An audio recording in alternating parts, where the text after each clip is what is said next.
जय गुरुदेव, जय माँ गायत्री। आप सभी को प्रणाम।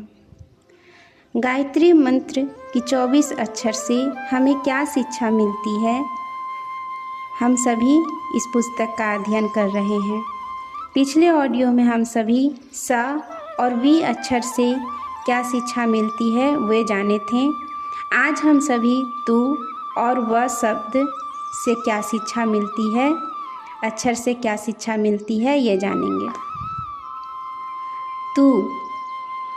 तूसा रापात में भी प्रयत्न करना आत्मा का धर्म है।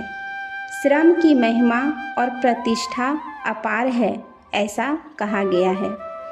मनुष्य जीवन में विपत्तियाँ, कठिनाइयाँ, विपरीत परिस्थितियाँ, हानियाँ और कष्ट की घड़ियाँ भी आती ही रहती है।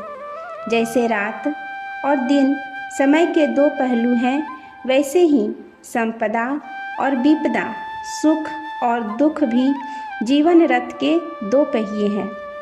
दोनों के लिए ही मनुष्य को धैर्यपूर्वक तैयार रहना चाहिए। न विपत्ति में छाती पीटे और न संपत्ति में इतराकर तिरछा चले। कठिन समय में मनुष्य के 4 साथी हैं: विवेक, धैर्य, साहस और प्रयत्न। इन चारों को मजबूती से पकड़े रहने पर बुरे दिन धीरे धीरे निकल जाते हैं और वे जाते समय अनेक अनुभवों, गुणों, योग्यताओं तथा शक्तियों का उपहार दे जाते हैं। चाकू पत्थर पर घिसे जाने पर तेज होता है, सोना अग्नि में पड़कर खरा सिद्ध होता है। मनुष्य कठिनाइयों में पड़कर इतनी शिक्षा प्राप्त करता है जितनी कि 10 गुरु मिलकर भी नहीं सिखा सकते। इसलिए कष्ट से डरना नहीं चाहिए, वरन उपयुक्त 4 साधनों द्वारा संघर्ष करके उसे परास्त करना चाहिए। परिश्रम, प्रयत्न, कर्तव्य यह मनुष्य के गौरव और वैभव को बढ़ाने वाले हैं। आलसी, भाग्यवादी, कर्महीन, संघर्ष से डरने वाले अव्यावहारिक मनुष्य प्रायः सदा ही असफल होते रहते हैं। जो कठिनाइयों पर विजय होना और आनंदमय जीवन का स्वादन करना चाहते हैं, वे गायत्री रस का तू शब्द उपदेश करता है कि प्रयत्न करो, परिश्रम करो, कर्तव्य पथ पर बहादुरी से डटे रहो, क्योंकि पुरुषार्थ की महिमा अपार है। पुरुष कहाने का अधिकारी वही है जो पुरुषार्थी है। वह अक्षर से क्या शिक्षा मिलती है, ये जानेंगे। नारी के बिना मनुष्य को बनाने वाला दूसरा और कौन है, अर्थात मनुष्य की निर्मात्री नारी ही है। नारी को अपनी रचना शक्ति का महत्व समझना चाहिए। जन समाज 2 भागों में बटा हुआ है, नर नारी।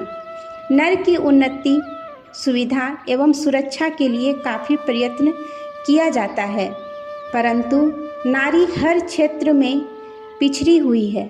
फलस्वरूप हमारा आधा समाज, आधा संसार, आधा परिवार, आधा जीवन पिछड़ा हुआ है।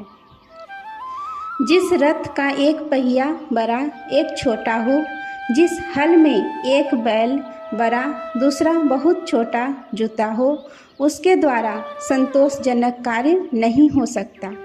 हमारा देश, समाज, समुदाय तब तक सच्चे अर्थों में विकसित नहीं कहा जा सकता जब तक कि नारी को भी नर के समान ही अपनी क्रियाशीलता एवं प्रतिभा प्रकट करने का अवसर प्राप्त ना हो। नारी से ही नर उत्पन्न होता है। बालक का आदि गुरु उसकी माता होती है। पिता के बियर की एक बूंद ही निमित्त होती है, बाकी बालक के सब अंग प्रत्यंग नारी के रक्त से ही बनते हैं। उस रक्त में जैसी स्वच्छता, प्रतिभा, विचारधारा होगी, उसी के अनुसार बालक का शरीर, मस्तिष्क और स्वभाव बनेगा। नारियां यदि अस्वस्थ, अशिक्षित, अविकसित, कूपमंडूक और पिछड़ी हुई रहेगी तो उनके द्वारा उत्पन्न किए हुए बालक भी इन्हीं दोषों से युक्त होंगे। उसर खेत में अच्छी फसल पैदा नहीं हो सकती। अच्छे फलों का बाग लगाना है तो अच्छी भूमि की आवश्यकता होगी।